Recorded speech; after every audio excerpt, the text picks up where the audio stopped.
भगवान, एक ही आरजू है कि इस खोपची से कैसे मुक्ति हो जाए। आपकी शरण आया हूं। पूछा है चिन्मय ने, खोपटी से मुक्त होने का ख्याल भी खोपटी का ही है। मुक्त होने की जब तक आकांक्षा है तब तक मुक्ति संभव नहीं, क्योंकि आकांक्षा मात्र ही, आकांक्षा की अभीप्सा मन का ही जाल और खेल है। मन संसार ही नहीं बनाता, मन मोक्ष भी बनाता है, और जिसने यह जान लिया वही मुक्त हो गया। साधारणतः ऐसा लगता है मन ने बनाया है संसार, तो हम मन से मुक्त हो जाएं तो मुक्त हो जाएंगे। वही भूल हो गई, वही मन ने फिर धोखा दिया, फिर मन ने चाल चली, फिर मन ने जाल फेंका, फिर तुम उलझे, फिर नया संसार बना। मोक्ष भी संसार बन जाता है। संसार का अर्थ क्या है? जो उलझा ले। संसार का अर्थ क्या है? जो अपेक्षा बन जाए, वासना बन जाए। संसार का अर्थ क्या है? जो तुम्हारा भविष्य बन जाए, जिसके सहारे और जिसके आश्रय और जिसकी आशा में तुम जीने लगो, वही संसार है। दुकान पर बैठे हो, इससे संसार में हो। मंदिर में बैठ जाओगे, संसार के बाहर हो जाओगे। इतनी सस्ती बातों में मत पड़ जाना। काश इतना आसान होता, तब तो कुछ उलझन न थी। दुकान में संसार नहीं है और न मंदिर में संसार से मुक्ति है।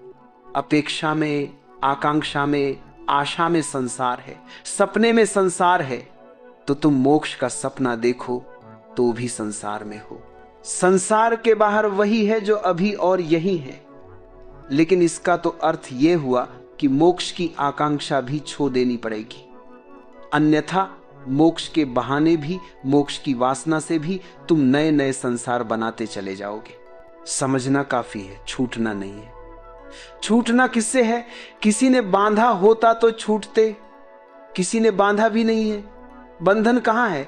बंधन से छूटने की जल्दी मत करो, क्योंकि यह भी हो सकता है बंधन हो ही ना, तब तुम छूटने की कोशिश से बंध जाओगे। और अगर बंधन नहीं है तो छूटोगे कैसे? बंधन से छूटने की कोशिश मत करो, बंधन को जानने की कोशिश करो कि बंधन कहां है। पूछो, जिज्ञासा करो, वासना मत करो। विपरीत की वासना भी वासना है। तुम कुएं से बचते हो, खाई में गिर जाते हो। इससे क्या फर्क पड़ेगा कि तुमने गिरने का ढंग बदल लिया? तुम बाएं गिरे कि दाएं गिरे, इससे क्या भेद पड़ता है? जिज्ञासा करो कि बंधन कहां है, बंधन क्या है। बंधन को भर आंख देखो। इसी को बुद्ध ध्यान कहते हैं, अप्रमाद कहते हैं कि बंधन को भर आंख देखो। तुम्हारे देखने देखने में तुम पाओगे बंधन पिघला, बंधन गया, क्योंकि बंधन तुम्हारी मूर्छा है। अगर तुम जाग कर देखोगे, कैसे टिकेगा? बंधन वस्तुतः होता तो मुक्ति का कोई उपाय न था। बंधन केवल ख्याल है, बात में से बात निकल आई है, कहीं कुछ है नहीं। एक युवक भिक्षु नागार्जुन के पास आया और उसने कहा कि मुझे मुक्त होना है, और उसने कहा कि जीवन लगा देने की मेरी तैयारी है, मैं मरने को तैयार हूं, लेकिन मुक्ति मुझे चाहिए। कोई भी कीमत हो चुकाने को राजी हूं। अपनी तरफ से तो वो बड़ी समझदारी की बातें कह रहा था। चिन्मय ने भी यही पूछा है आगे प्रश्न में। सरफरोशी की तमन्ना अब हमारे दिल में है, देखना है जोर कितना बाजू एक कातिल में है। उसने भी यही कहा होगा नागार्जुन को कि मरने की तैयारी है, अब तुम्हारे हाथ में सब बात है। मुझसे न कह सकोगे कि मैंने कुछ कमी की प्रयास में, मैं सब करने को तैयार हूं। अपनी तरफ से वो ईमानदार था, उसकी ईमानदारी पर शक भी क्या करे। मरने को तैयार था, और क्या आदमी से मांग सकते हो? लेकिन ईमानदारी कितनी ही हो, भ्रांत थी। नागार्जुन ने कहा, ठहर, एक छोटा सा प्रयोग कर। फिर अभी इतनी जल्दी नहीं है मरने मारने की, ये भाषा ही नासमझी की है। यहां मरना मारना कैसा? तू एक 3 दिन छोटा सा प्रयोग कर, फिर देखेंगे। और उससे कहा कि तू चला जा सामने की गुफा में, अंदर बैठ जा, और एक ही बात पर चित्त को एकाग्र कर कि तू एक भैंस हो गया है। भैंस सामने खजी थी, इसलिए नागार्जुन को ख्याल आ गया कि तू एक भैंस हो गया है, ये सामने भैंस खजी है। उस युवक ने कहा जरा चिंतित होकर कि इससे मुक्ति का क्या संबंध? नागार्जुन ने कहा, वो हम 3 दिन बाद सोचेंगे। बस तू 3 दिन बिना खाए पिए, बिना सोए एक ही बात सोचता रहे कि तू भैंस हो गया है। 3 दिन बाद मैं हाजिर हो जाऊंगा तेरे पास। अगर तू इसमें सफल हो गया तो मुक्ति बिल्कुल आसान है, फिर मरने की कोई जरूरत नहीं। उस युवक ने सब दांव पर लगा दिया। वह 3 दिन न भोजन किया न सोया। 3 दिन अहर्निश उसने एक ही बात सोची कि मैं भैंस हूं। अब 3 दिन अगर कोई सोचता रहे भैंस है, वह भैंस हो गया। हो गया नहीं कि हो गया, उसे प्रतीत होने लगा कि हो गया। एक प्रतीत पैदा हुई, एक भ्रमजाल खटा हुआ। जब तीसरे दिन सुबह उसने आंख खोलकर देखा तो वो घबराया। वह भैंस हो गया था और भी घबराया, क्योंकि अब बाहर कैसे निकलेगा। गुफा का द्वार छोटा था। आए तब तो आदमी थे, अब भैंस थे। उसके बम में सींग थे। उसने कोशिश भी की तो सींग अटक गए। चिल्लाना चाहा तो आवाज तो न निकली। भैंस का स्वर निकला। जब स्वर निकला तो नागार्जुन भागा हुआ पहुंचा। देखा युवक है, कहीं कोई सींग नहीं है, मगर सींग अटक रहे हैं। कहीं कोई सींग नहीं है, वह आदमी जैसा आदमी है, जैसा आया था वैसा ही है। लेकिन 3 दिन का आत्मसम्मोहन, 3 दिन का सतत सुझाव, 3 बार भी सुझाव दो तो परिणाम हो जाते हैं। 3 दिन में तो करोड़ों बार उसने सुझाव दिए होंगे। फिर बिना खाए बिना सोए, जब तुम 3 दिन तक नहीं सोते तो तुम्हारी सपना देखने की शक्ति इकट्ठी हो जाती है। 3 दिन तक सपना ही नहीं देखा, जैसे भूख इकट्ठी होती है 3 दिन तक खाना न खाने से, ऐसा 3 दिन तक सपना न देखने से सपना देखने की शक्ति इकट्ठी हो जाती है। वह 3 दिन की सपना देखने की शक्ति, 3 दिन की भूख में भी जितना शरीर कमजोर हो जाता है उतना मन मजबूत हो जाता है। भूख से शरीर तो कमजोर होता है, मन मजबूत होता है। इसीलिए तो बहुत से धर्म उपवास करने लगे और बहुत से धर्मों ने रात्रि जागरण किया। अगर रात भर जागते रहो तो परमात्मा जल्दी दिखाई पड़ता है, सपना इकट्ठा हो जाता है।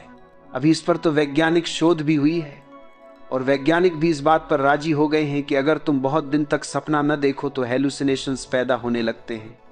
फिर तुम जागते में सपना देखने लगोगे, आंख खुली रहेगी और सपना देखोगे। सपना एक जरूरत है। सपना तुम्हारे मन का निकास है, रेचन है। 3 दिन तक जागता रहा, सपने की शक्ति इकट्ठी हो गई। 3 दिन भूखा रहा, शरीर कमजोर हो गया। यह तुमने कभी ख्याल किया, बुखार में जब शरीर कमजोर हो जाए तो तुम ऐसी कल्पनाएं देखने लगते हो जो तुम स्वस्थ हालत में कभी न देखोगे। खाट उही जा रही है, तुम जानते हो कि कहीं उही नहीं जा रही। अपनी खाट पर लेटे हो मगर शक होने लगता है, क्या हो क्या गया है तुम्हें। शरीर कमजोर है। जब शरीर स्वस्थ होता है तो मन पर नियंत्रण रखता है। जब शरीर कमजोर हो जाता है तो मन बिल्कुल मुक्त हो जाता है। और मन तो सपना देखने की शक्ति का ही नाम है। तो बीमारी में लोगों को भूत प्रेत दिखाई पड़ने लगते हैं। स्त्रियों को ज्यादा दिखाई पड़ते हैं पुरुषों की बजाय। बच्चों को ज्यादा दिखाई पड़ते हैं प्रौ की बजाय। जहां जहां मन कोमल है और शरीर से ज्यादा मजबूत है, वहीं वहीं सपना आसान हो जाता है। 3 दिन का उपवास, 3 दिन की अनिद्रा और फिर 3 दिन सतत एक ही मंत्र, यही तो मंत्र योग है। तुम बैठे अगर राम राम राम राम कहते रहो कई दिनों तक, पागल हो ही जाओगे। एक सीमा है झेलने की। वह 3 दिन तक कहता रहा, मैं भैंस हूं, मैं भैंस हूं, मैं भैंस हूं। हो गया, मंत्र शक्ति काम कर गई। लोग मुझसे पूछते हैं मंत्र शक्ति, उनको मैं एक कहानी कह देता हूं। यह मंत्र शक्ति है। नागार्जुन द्वार पर खशा हंसने लगा। वह युवक बहुत शर्मिंदा भी हुआ और उसने कहा, लेकिन आप हंसे, यह बात जंचती नहीं। तुम्हारे ही बताए उपाय को मानकर मैं फंस गया हूं, अब मुझे निकालो। सींग बंदे हैं, द्वार से निकलते नहीं बनता, और मैं भूखा भी हूं, नींद भी सता रही। नागार्जुन उसके पास गया, उसे जोर से हिलाया तो थोड़ा वह तंद्रा से जागा तो उसने देखा सींग भी नदारद हैं, भैंस भी कहीं नहीं है। वह भी हंसने लगा। नागार्जुन ने कहा, बस यही मुक्ति का सूत्र है। संसार तेरा बनाया हुआ है, कल्पित है। संसार को छोड़ना नहीं है, जाग कर देखना है। इसीलिए जिन्होंने तुमसे कहा कि संसार छोड़ो, उन्होंने तुम्हें मोक्ष में उलझा दिया। मैं तुम्हें संसार छोड़ने को इसीलिए नहीं कह रहा हूं। छोड़ने की बात ही भ्रांत है। जो है ही नहीं उसे छोड़ोगे कैसे? छोड़ोगे तो भूल में पाओगे। जो नहीं है उसे देख लेना, जान लेना कि वह नहीं है, मुक्त हो जाना है। इसीलिए बुद्ध ने कहा, असत्य को असत्य की तरह देख लेना मोक्ष है, असार को असार की तरह देख लेना मोक्ष है। सारा राज देख लेने में यह तो पूछो ही मत कि खोपची से कैसे मुक्ति हो जाए। यह कौन है जो पूछ रहा है? यह खोपची ही है जो पूछ रही है। अगर इस खोपची की बात मानकर चले तो इससे तुम कभी मुक्त न हो पाओगे। जाग कर देखो, कौन पूछता है?